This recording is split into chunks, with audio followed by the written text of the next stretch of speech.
नमस्कार, मैं डॉक्टर मनोज कुमार पंत, अपर मुख्य कार्यकारी अधिकारी, centre for public policy and good governance, नियोजन विभाग में कार्यरत हूँ। आज मैं चर्चा करूँगा कि सतत विकास लक्ष्य को हम अपनी जो विभिन्न राजकीय योजनाएं हैं, चाहे वो केंद्र पोषित योजनाएं हों, चाहे वो राज्य सेक्टर की योजनाएं हों, चाहे वो जिला सेक्टर की योजनाएं हों, और चाहे जो एक्सटर्नली एडेड जो बाह्य सहायतित योजनाएं होती हैं, वर्ल्ड बैंक की होती हैं, एडीबी की होती हैं, और जो बाहर से हमें पैसा मिलता है उसकी योजनाएं हों, उनके साथ किस तरीके से आमिलित किया जाएगा, किस एसडीजी गोल के साथ कौन सी योजनाएं होंगी, इस पे आज हम लोग चर्चा करेंगे। तो जैसा कि आपने पहले भी हो सकता है किसी वीडियो में आपने देखा हो, हमने सतत विकास लक्ष्य के बारे में जानकारी दी है। हमने बताया है कि सतत विकास लक्ष्य 17 सतत विकास लक्ष्य हैं। सतत विकास लक्ष्यों का मुख्य उद्देश्य ये है कि हम जो भी काम गाँव के अंदर कर रहे हैं उसकी कंटिन्यूटी बनी रहे, उसकी सस्टेनेबिलिटी बनी रहे, उसकी सततता और संगठनीयता बनी रहे। वो ऐसा ना हो कि एक बार हमने काम कर लिया, काम करने के बाद हमने उसका आउटपुट ले लिया और उसके बाद वो स्कीम का कोई फ़ायदा लोगों को नहीं हुआ। तो ये सतत विकास लक्ष्य बिल्कुल नहीं है। मैं पहले वीडियो में इन सब बातों को हमने कहा है। तो सतत विकास लक्ष्य के साथ हमने हमेशा ये बात कही है कि सतत विकास लक्ष्य वो लक्ष्य हैं जिसमें हम लंबे समय तक एक ऐसा विकास करें जो लोगों को के फ़ायदे के लिए हो, जो लोगों को लंबे समय तक जिससे उसका फ़ायदा निकल करके आए। चाहे वो स्कूल की बात हो, चाहे वो स्वास्थ्य की बात हो, चाहे वो गरीबी उन्मूलन कार्यक्रम की बात हो। इवन गरीबी उन्मूलन कार्यक्रम के अंतर्गत भी केवल यही उद्देश्य नहीं है कि हमने एक सेल्फ हेल्प ग्रुप बना दिया और बनाने के बाद हमें कुछ उसमें सब्सिडी मिल गई या हमें एक रिवॉल्विंग फंड मिल गया और उसके बाद हम कुछ दिन चलाने के बाद उसको भूल गए। ये बिल्कुल आइडिया नहीं है। वो बनना ही इस नज़रिए से है कि हम वो ग्रुप ऐसा बनाएं जो लंबे समय तक उसको चले। और जैसे आपको उदाहरण आपने देखे होंगे, अक्सर ये उदाहरण आपके जो एसएचजीज़ के उदाहरण होते हैं, आप पंचायतों के लोगों को भी इसकी जानकारी होगी। हम लोग अक्सर एक अमूल का उदाहरण देते हैं और एक लिज्जत पापड़ का उदाहरण देते हैं। हम कहते हैं कि वो एक छोटे ही ग्रुप थे, ये छोटे ग्रुप से बड़े बड़े वो कोऑपरेटिव में और एसएचजीज़ में वो कन्वर्ट हुए और वो आज नेशनल और इंटरनेशनल लेवल पर, राष्ट्रीय और अंतर्राष्ट्रीय स्तर पर उनकी अपनी पहचान है। तो सतत विकास लक्ष्य इसी तरीके का आइडिया है कि हम उसको लंबे समय तक उस पूरे कार्यक्रम को चलाएं कि जिससे कि हमारा जो रोज़गार है, हमारी जो आजीविका है, हमारी जो वेलनेस है, हमारा जो जीने का तरीका है वो बढ़े और वो इम्प्रूव हो। ये बेसिकली आइडिया है। तो जैसा मैंने बताया कि आज हम इस वीडियो में आपको जानकारी देंगे सतत विकास लक्ष्यों का किस तरीके से आमेलन किया जाता है। राज्य सरकार की जो विभिन्न योजनाएं हैं या अन्य जो योजनाएं हैं, केंद्र पोषित योजनाएं हैं, उनके साथ कैसे आमेलन किया जाता है। उदाहरण के तौर पर 17 विकास लक्ष्य हैं, सभी आप लोग जानते हैं। अब हम एसडीजी 1 की बात करते हैं, सतत विकास लक्ष्य 1 की बात करते हैं। वो पूरा का पूरा ये बात कहता है कि साहब गरीबी को समाप्त करना है, गरीबी उन्मूलन किया जाना है। अब गरीबी की परिभाषा क्या है? गरीबी का मतलब स्वाभाविक रूप से अगर हम अलग अलग मेथडोलॉजी पे, अलग अलग विधि से हम गरीबी का मापन करते हैं तो गरीबी की एक रेखा आंकी गई है और उसमें हमें पता चलता है कि कितने लोग गरीबी की रेखा से नीचे हैं और कितने लोग ऊपर हैं। तो इसके लिए अभी वर्तमान में आप सभी जानते हैं, पंचायतों के अंदर भी आप लोगों को जानकारी है, हमारे ग्राम पंचायत विकास अधिकारी जानते हैं, हमारे जो ग्राम विकास अधिकारी जानते हैं, हमारे ब्लॉक के खंड विकास अधिकारी इस बात को जानते हैं। हम लोग एसईसीसी का जो डेटा है, सेक डेटा जिसे कहते हैं, सोशियो इकोनॉमिक कास्ट सेंसस जो 2011 में हुआ था, उसी डेटा के बेसिस पे हम लोग ये देखते हैं कि जो हमारे डिप्राइव्ड ग्रुप हैं, जो वंचित ग्रुप हैं, वो कितने हैं। वो 3,67,000 या समथिंग हमारे टोटल डिप्राइव्ड ग्रुप हैं, हर ज़िले में उसकी कैटेगरी है। तो आज की डेट में जब हम गरीबी को कम करने की बात करते हैं तो हम इन डिप्राइव्ड ग्रुप को ही देखते हैं। इन्हीं के लिए हम, चाहे वो आवास के कार्यक्रम हो, चाहे वो हमारे एनआरएलएम के कार्यक्रम हो, चाहे हमारे सेल्फ हेल्प ग्रुप के कार्यक्रम हो, चाहे हमारे विभिन्न प्रकार के जो कार्यक्रम ग्राम्य विकास द्वारा चलाए जाते हैं, वो हमारी पहली प्रायोरिटी ही एसईसीसी के लोगों को, जो अंत्योदय जो हमारे हैं, जो हमारे वंचित ग्रुप हैं, उनको हमें किस तरीके से आगे लेके जाना है, उनके लिए वो चलाए जा रहे हैं। तो वो गरीबी की रेखा हमारे प्रदेश को अगर हम देखते हैं, 2011 का एक आंकड़ा बताता है 11.26%, 11.26% जो है हमारा गरीबी का जो रेशियो है, गरीबी की जो गरीब जो लोग हैं 11.26% है। हमारा रेशियो बहुत अच्छा है। हमारे यहाँ गरीबी नेशनल लेवल पर, राष्ट्रीय स्तर पर ये काफ़ी अच्छा है। 11.26 बहुत ज़्यादा नहीं है, परंतु हमें उसको भी ख़त्म करना है। तो एसडीजी 1 आपका कहता है कि गरीबी को हटाएं। तो अब वो गरीबी को हटाने के लिए हमारे उस लक्ष्य के अंतर्गत कई उसके उपलक्ष्य होते हैं, जो हमने पिछले उसमें भी बताया है। और वो उन उपलक्ष्यों को कैसे पूरा किया जाएगा, तो करने के लिए देखिए 2 तरीके होते हैं। एक तो सरकारी योजनाएँ हैं साथ ही साथ मैंने पहले वीडियो में भी शायद इस बात को कहा था कि केवल सरकारी योजनाओं से ही ये कार्यक्रम नहीं होंगे, क्योंकि एज ए सरकार के प्रतिनिधि के रूप में, एज ए गवर्नमेंट ऑफिसर्स के रूप में हम इस बात को कर रहे हैं, तो स्वाभाविक रूप से हम सरकार द्वारा जो योजनाएं चलाई जा रही हैं उनकी बातें करेंगे, परंतु केवल सरकारी कार्यक्रमों से ही सतत विकास लक्ष्य पूरे नहीं हो पाएंगे। तो यहाँ पर मैं SDG 1 के बारे में जो हमारे प्रोग्राम्स हैं, केंद्र पोषित प्रोग्राम में देखता हूँ लगभग 11 कार्यक्रम ऐसे हैं जो गरीबी उन्मूलन की बात करते हैं, जो केंद्र पोषित हैं।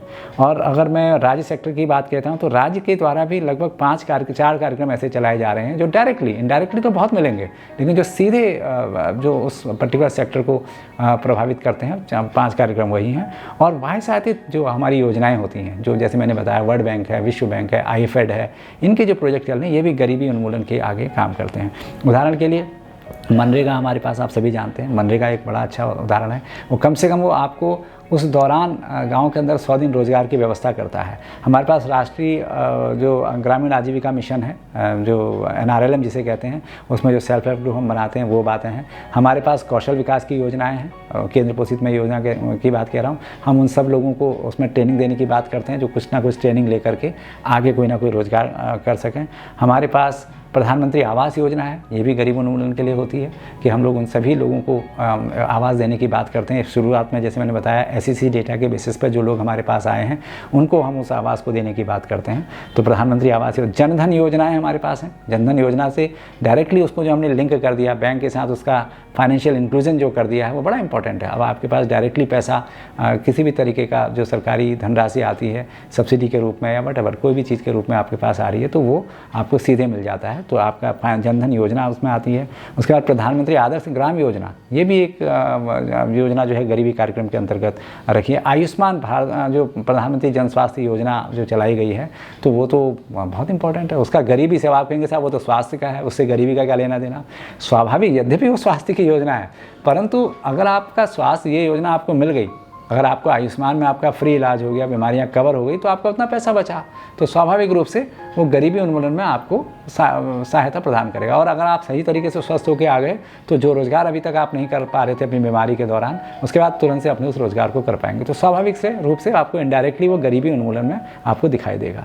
ऐसी राज्य सेक्टर की योजनाएं हैं। तो ये लगभग 11 योजनाएं, मैं मुख्य योजनाएं आपको बता दे रहा हूँ। मैं आपको ये भी बताना चाहूँगा कि मैंने शायद पहले भी इस बात को कहा होगा, एक हमने इस तरीके की पुस्तिका, ये आप देखें, ये पुस्तिका जो है बनाई है सतत विकास लक्ष्य की। इस पुस्तिका के अंदर हमने सारे सतत विकास लक्ष्यों को बताया है और उसके साथ ही साथ हमने इसमें ये बताया है कि उनके उपलक्ष्य क्या हैं और साथ ही साथ उनकी कौन कौन सी स्कीम के साथ से ये पूरे किए जाएंगे, ये इसके अंदर बात कही गई है। फिर भी मैं आपको मुख्य रूप से मेजर चीज़ें मैं बता दे रहा हूँ। मैं इस किताब से ही देख करके और जो मुझे थोड़ा बहुत ध्यान है उसको देख करके मैं आपको ये बात बता रहा हूँ।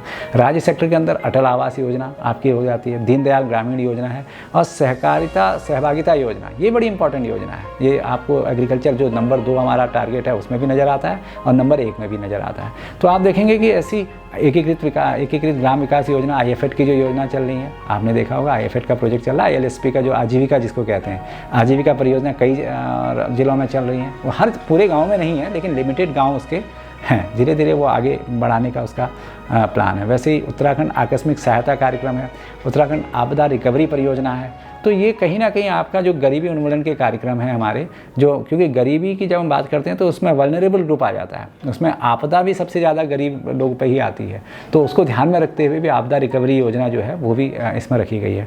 तो इस प्रकार से SDG 1 के लिए मुख्य कार्यक्रम मैंने आपको बताया। बाकी ये किताब आपको वेबसाइट पर भी मिलेगी और हम लोग कोशिश कर रहे हैं कि आप तक ये किताबें पहुँच जाएँ, जिससे कि लिए आपको आसानी होगी।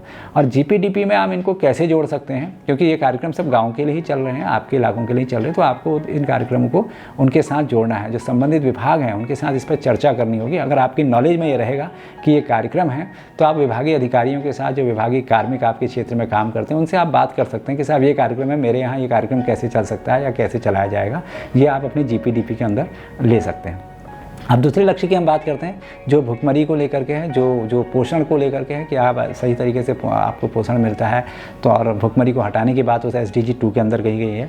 तो उसके लिए भी विभिन्न प्रकार की योजनाएं, लगभग मैं देख रहा हूँ 17 जो मेजर स्कीम्स हैं वो केंद्र पोषित स्कीम है। तो भुखमरी को और कुपोषण को कम करने के लिए 17 मेजर स्कीम जो हैं वो केंद्र पोषित हैं। और राज्य सेक्टर की भी काफ़ी स्कीम है। राज्य सेक्टर की भी मैं अगर देख रहा हूँ 40 स्कीम मुझे नज़र आ रही हैं। तो 40 स्कीम जो है, क्योंकि एग्रीकल्चर की भी हैं, हॉर्टिकल्चर की भी हैं, डेयरी डेवलपमेंट की भी हैं, एनिमल, ये मुख्य स्कीम बता रहा हूँ मैं, वैसे तो कई मिलेंगे आपको, प्रमुख स्कीम जो है वो ये है। और केंद्र सेक्टर की, एक केंद्र पोषित होता है, केंद्र सेक्टर होता है, तो केंद्र पोषित की भी 2 योजनाएं हैं और वाह्य सहायता की भी 2 योजनाएं इसके अंतर्गत हैं। तो ये गरीबी उन्मूलन के बाद जो दूसरा कार्यक्रम है SDG 2, ये उसके लिए ये सभी योजनाएं हैं, जिसमें मुख्य रूप से मैं आपको बताऊं राष्ट्रीय खाद्य सुरक्षा जो के अंतर्गत जो कार्यक्रम चलते हैं, जिसमें आपको राशन मिलता है, PDS जो सिस्टम है उसके अंतर्गत। तो आपके GPDP के अंदर बड़ा क्लियर कट होना चाहिए कि साहब आपके यहाँ वास्तव में कितने येलो कार्ड होल्डर हैं, या आप तो अंत्योदय वगैरह के इस तरह के कार्ड बन रहे हैं, तो वो कार्ड के होल्डर कितने हैं, तो PDS की दुकानें कितनी हैं, तो वो स्थिति आपको बतानी, अगर वो नहीं है तो फिर आपको अपने प्लान में रखनी पड़ेगी। और अब फिर मैंने आपको रिपीट कर रहा हूँ कि GPDP का बिल्कुल ये मतलब नहीं है कि आपको जो पंचायत में पैसा मिल रहा है आप उसी की बात कर रहे हैं, उसकी तो आप बात कर ही रहे हैं, उसको तो आप, मैं फिर से रिपीट कर रहा हूँ, उसकी तो आप बात कर ही रहे हैं, इन SDG के सारे बिंदुओं को उसके साथ भी जोड़ें, उसके साथ कन्वर्जेंस भी कर रहे हैं, परंतु प्रमुख रूप से आप उन विभागों के साथ भी फिर आप बात करें कि साहब मेरे गाँव के अंतर्गत ये व्यवस्था की आवश्यकता है। प्रधानमंत्री फसल बीमा योजना है, तो ये बड़ा इंपॉर्टेंट है, जो G2 जो आपका 2 नंबर का गोल है, उसमें प्रधानमंत्री फसल बीमा योजना है। प्रधानमंत्री कृषि सिंचाई योजना है, उसके अलावा राष्ट्रीय बागवानी मिशन है, राष्ट्रीय खाद्य सुरक्षा मिशन है।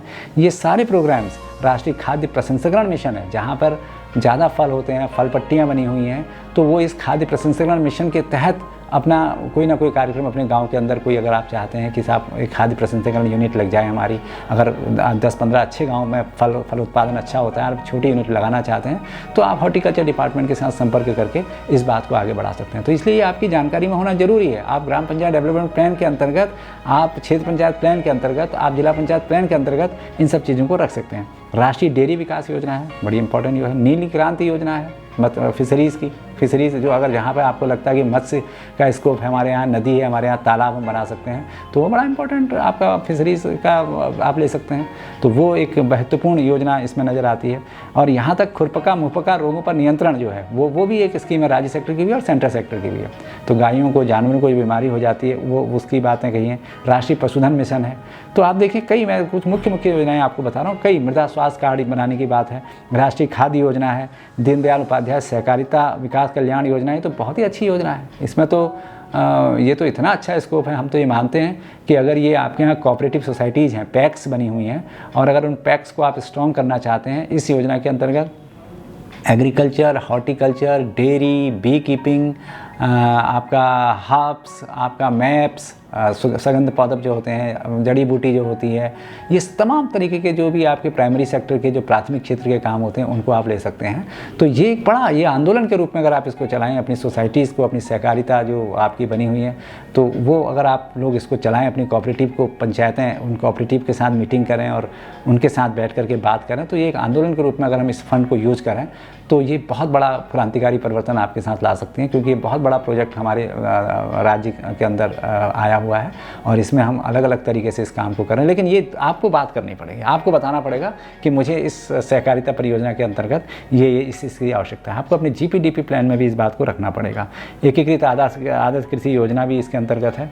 तो ऐसे करीब 40 योजनाएँ हैं, 40 योजनाएं, मैं सारी योजनाएं नहीं पढ़ूंगा, ये किताबें आपको मिल जाएंगी।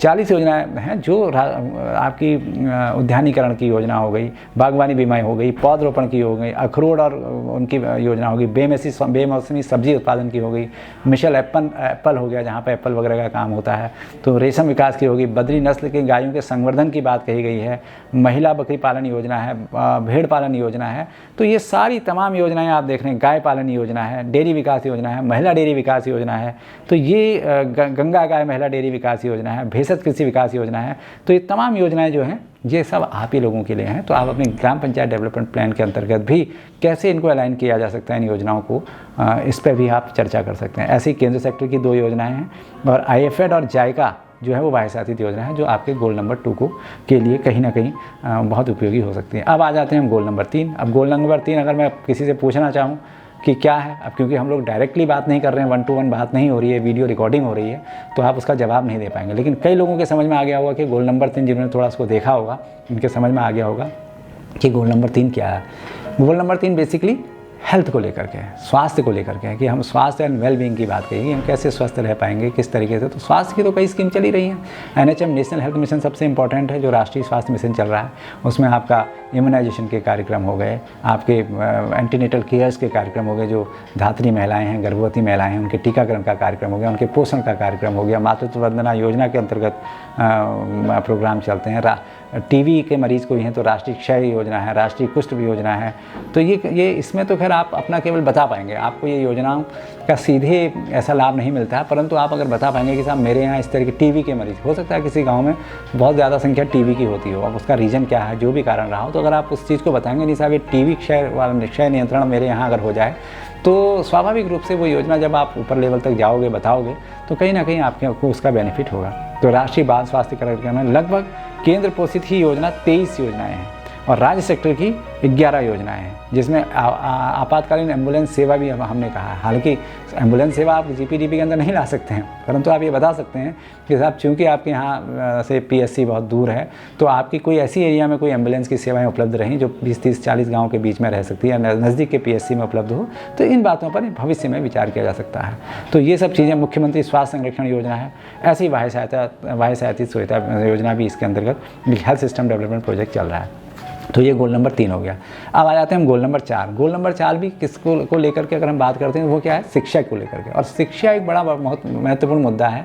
हम लोगों ने देखा उत्तराखंड के अंदर ज़्यादातर जो पलायन हुआ है, उसका मेन कारण एक ये भी रहा है कि ग्रामीण इलाके से लोग छोटे छोटे कस्बे में गए हैं अपने बच्चों को पढ़ाने के लिए, क्योंकि गाँव में वो स्कूल की सुविधा शायद ना मिल पाए, टीचर नहीं है, या अगर एक ही टीचर है तो उनको कुछ और काम है, इस वजह से वो उसको नहीं कर पा रहे हैं।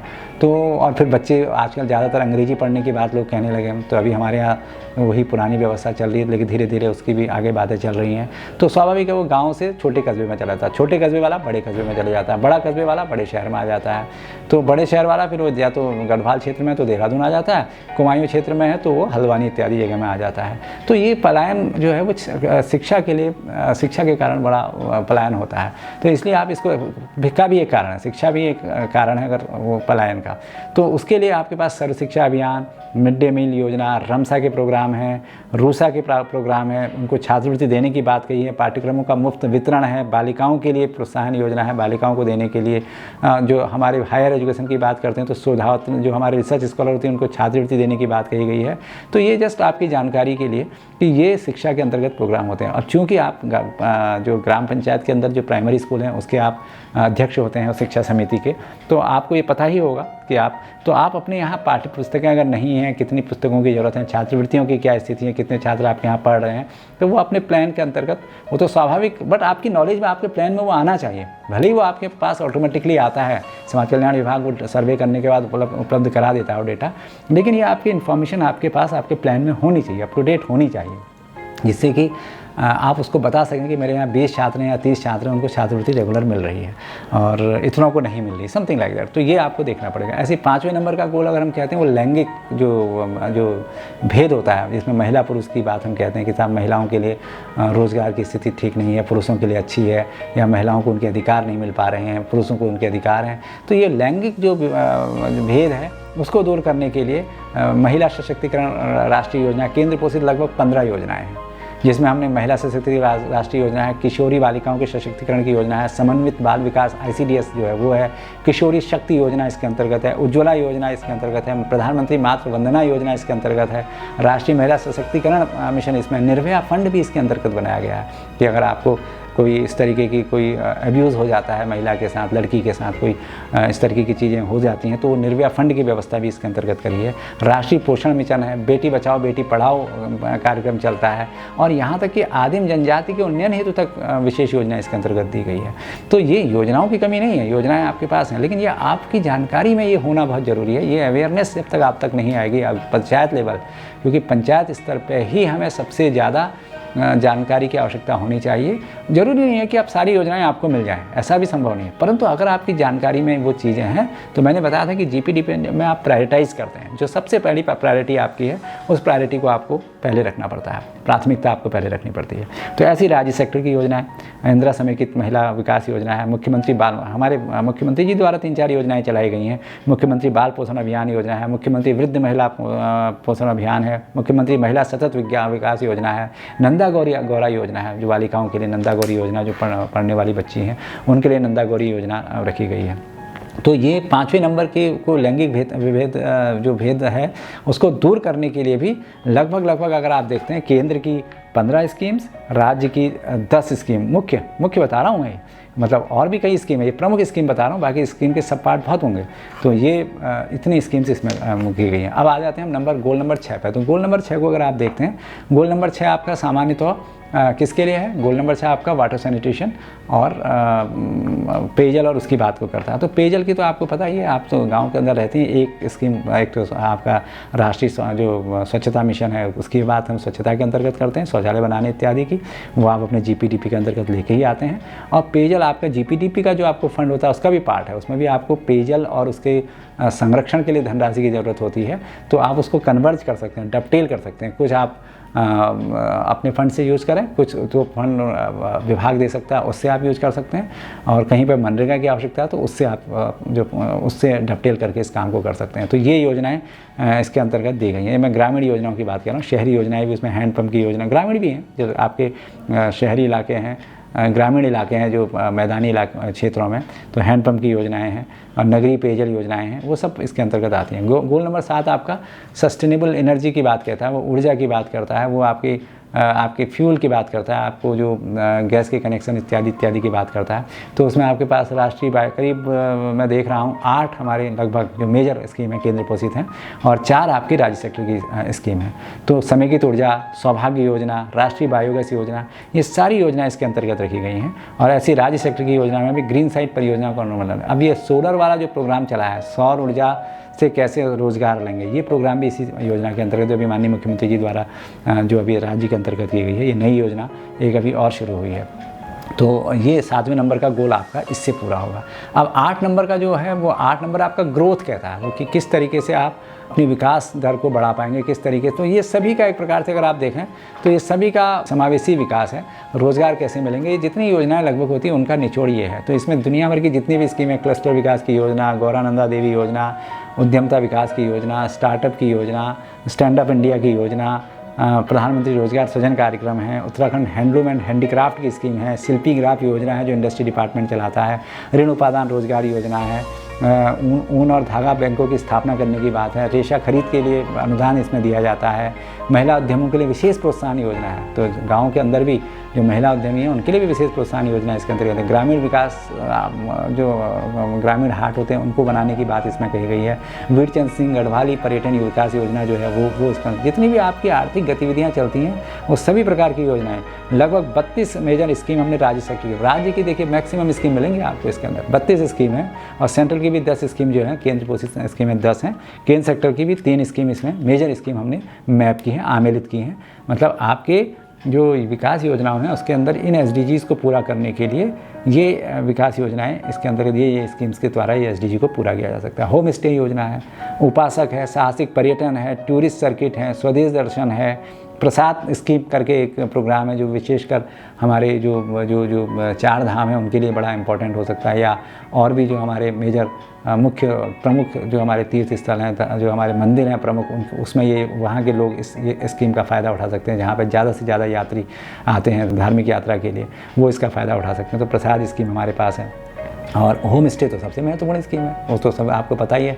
जहाँ थोड़ा बहुत भी टूरिज़्म, स्पेशली मैं चमोली ज़िले में कहूँगा तो वहाँ बहुत अच्छा टूरिज़्म जो ट्रैकिंग में लोग जाते हैं वहाँ हो सकता है।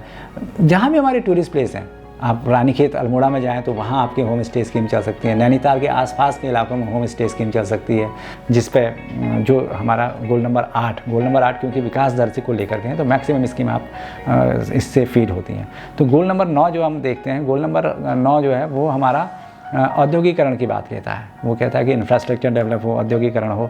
तो इंफ्रास्ट्रक्चर में सबसे ज़्यादा अगर हम ग्रामीण क्षेत्र में कहते हैं तो प्रधानमंत्री ग्राम सड़क योजना जो है वो सबसे इंपॉर्टेंट होती है।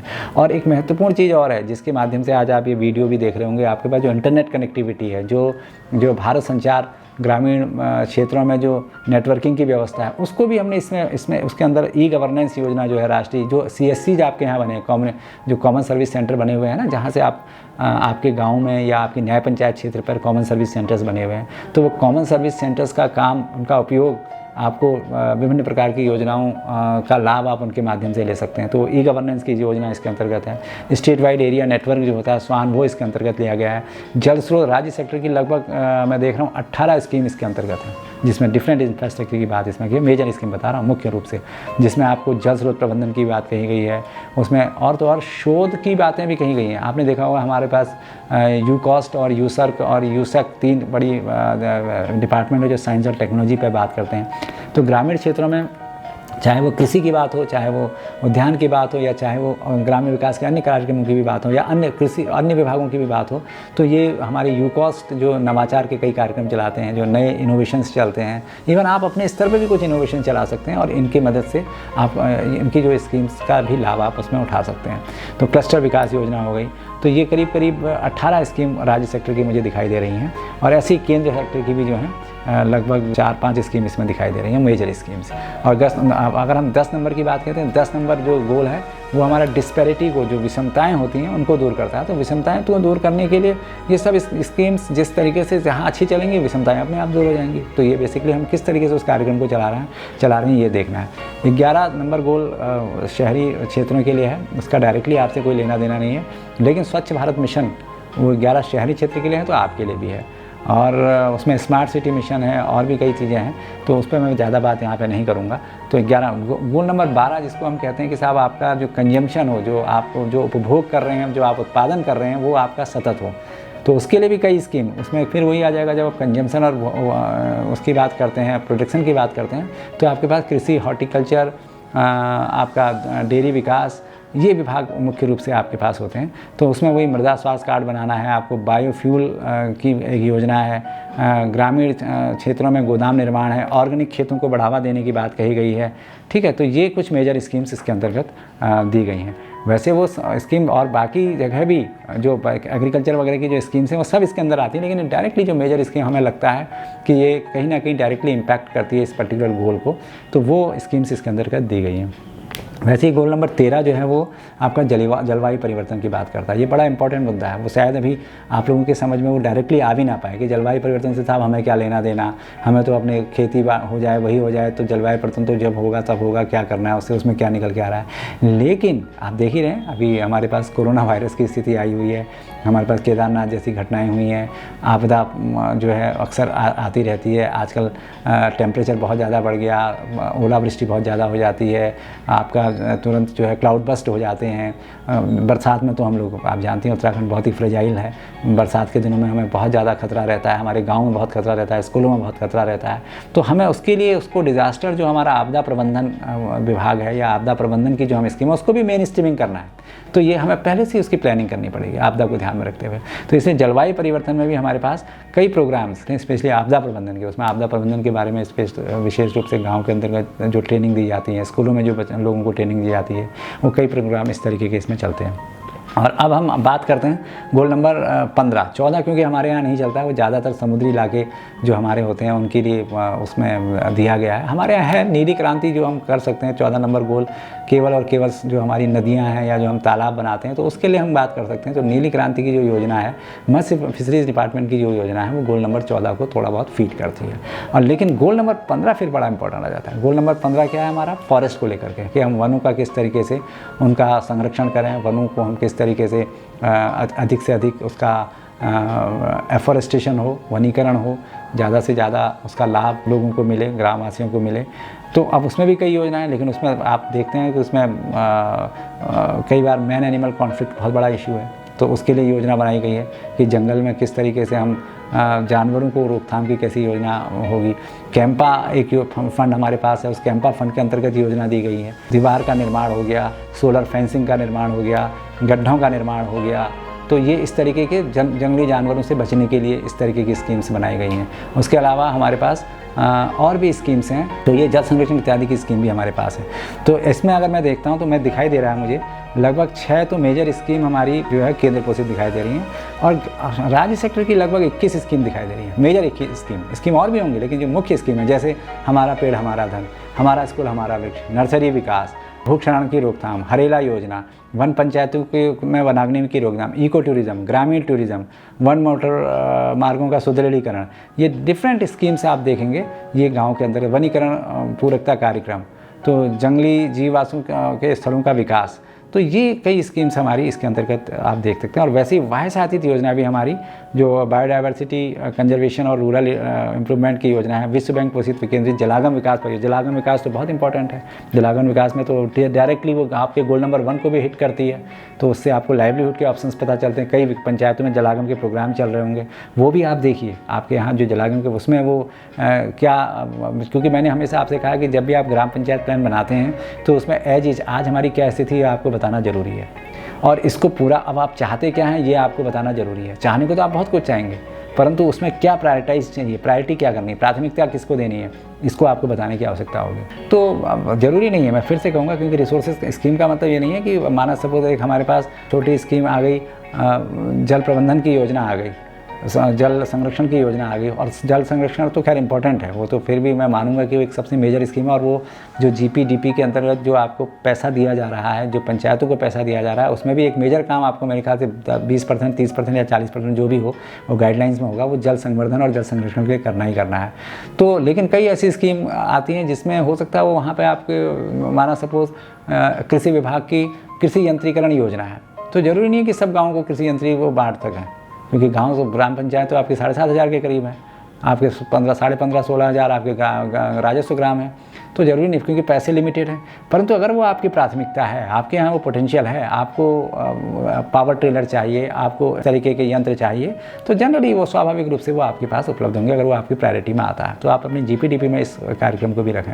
और 16 नंबर का गोल जो है वो हमारा न्याय और इसकी सब बात करता है कि जस्टिस हो, उसमें राष्ट्रीय ग्राम स्वराज अभियान अपने आप में एक केंद्र पोषित RGSA प्रोग्राम ऑलरेडी चल रहा है, तो वो मेन कार्यक्रम उसमें वही रहता है। बाकी जो पंचायती राज के कार्यक्रम हैं, जो ग्राम्य विकास के कार्यक्रम हैं, का राजस्व विभाग के प्रोग्राम्स हैं, उनके ऐसे कोई प्रोग्राम नहीं चलते हैं, परंतु उनकी जो व्यवस्थाएं हैं वो बेसिकली गोल नंबर 16 को, जिससे कि वहाँ पे पीस हो, वहाँ पे जस्टिस हो, वहाँ पे लड़ाई झगड़े की बात ना हो, इस तरीके की चीज़ ना हो, इन सबको कवर करती है। तो ये 16 गोल और 17 गोल जो है हमारा पार्टनरशिप का है, बिना उसके हम आगे बढ़ नहीं सकते हैं।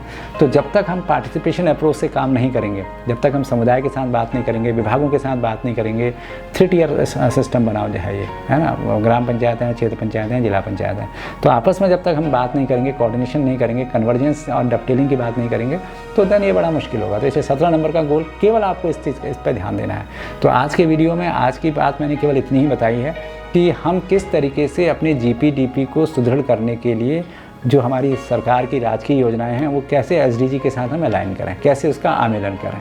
तो ये मुख्य बात मुझे कहनी थी। और ये किताब हम पंचायती राज विभाग से अनुरोध करेंगे कि ये किताब अगर आप तक पहुंच जाएगी तो इसमें काफ़ी कुछ जानकारी हमने वैसे ये हर ज़िलों को और हर विकास खंडों को भेजी है, लेकिन हम ये चाहते हैं कि हर पंचायत, और हमारी वेबसाइट पर भी ये पड़ी हुई है, वेबसाइट जहाँ पर आपको वेबसाइट का आइडिया है, आपके यहाँ इंटरनेट कनेक्टिविटी है तो आप उसको देख सकते हैं, cppgg.uk उत्तराखंड uk.gov.in। ये वेबसाइट को जब आप देखेंगे, इस वेबसाइट में आपको ये किताब दिखाई देगी, तो इस किताब को भी आप, इस किताब को देख करके भी आपको काफ़ी कुछ जानकारी मिल जाएगी। इन्हीं शब्दों के साथ मैं बहुत बहुत धन्यवाद दूंगा आपका, और मैं चाहूँगा कि इन बातों को आप बिल्कुल ध्यान से देखें, समझें। इस वीडियो को चाहे तो आप दोबारा सुनें, इन किताबों को आप देखें और अपने एक आदर्श जीपीडीपी बनाएं। हमारा उद्देश्य यह है, पंचायती राज विभाग बार बार इसका प्रयास कर रहा है, नियोजन विभाग के साथ बहुत बेहतरीन समन्वय है। हमारा उद्देश्य यह है कि हम राज्य के अंदर एक ऐसा जीपीडीपी तैयार करके दिखाएं पूरे देश को, जिसमें एक पार्टनरशिप है, जिसमें एक हमारे युवा जो ग्राम प्रधान हैं, हमारा जो युवा लीडरशिप है, वो इसको आगे बढ़ा करके विभागों के साथ समन्वय बना करके उस पंचायत प्लान को बना रहा है। हमने इसके फॉर्मेट डिज़ाइन कर दिए, मैंने पहले वीडियो में भी इस बात को कहा था, हम एक फॉर्मेट बना रहे हैं, हमारे फॉर्मेट बन गए, हमने पंचायती राज विभाग को फॉर्मेट दिए हैं कि उस पर वो अपने कमेंट भेजें, तो तुरंत ही हम वो फॉर्मेट सारे जिलों को भेजेंगे। वो एक आइडियल फॉर्मेट है, जैसा मैं जो बातें मैं कह रहा हूँ उसी को फॉर्मेट कागज़ के रूप में लेके आना है। तो अगर वो लेके आप आ जाएंगे तो आपका एक आइडियल जीपीडीपी भी बनेगा, जो आने वाले समय में, आज आप प्रधान हैं, कल आप फिर प्रधान हो सकते हैं या कोई और हो सकता है, लेकिन वो आप पंचायत तो आप ही की है, गाँव आप ही का है, तो गाँव के भले के लिए एक अच्छी व्यवस्था, एक अच्छा काम हो जाएगा। इन्हीं शब्दों के साथ बहुत बहुत धन्यवाद।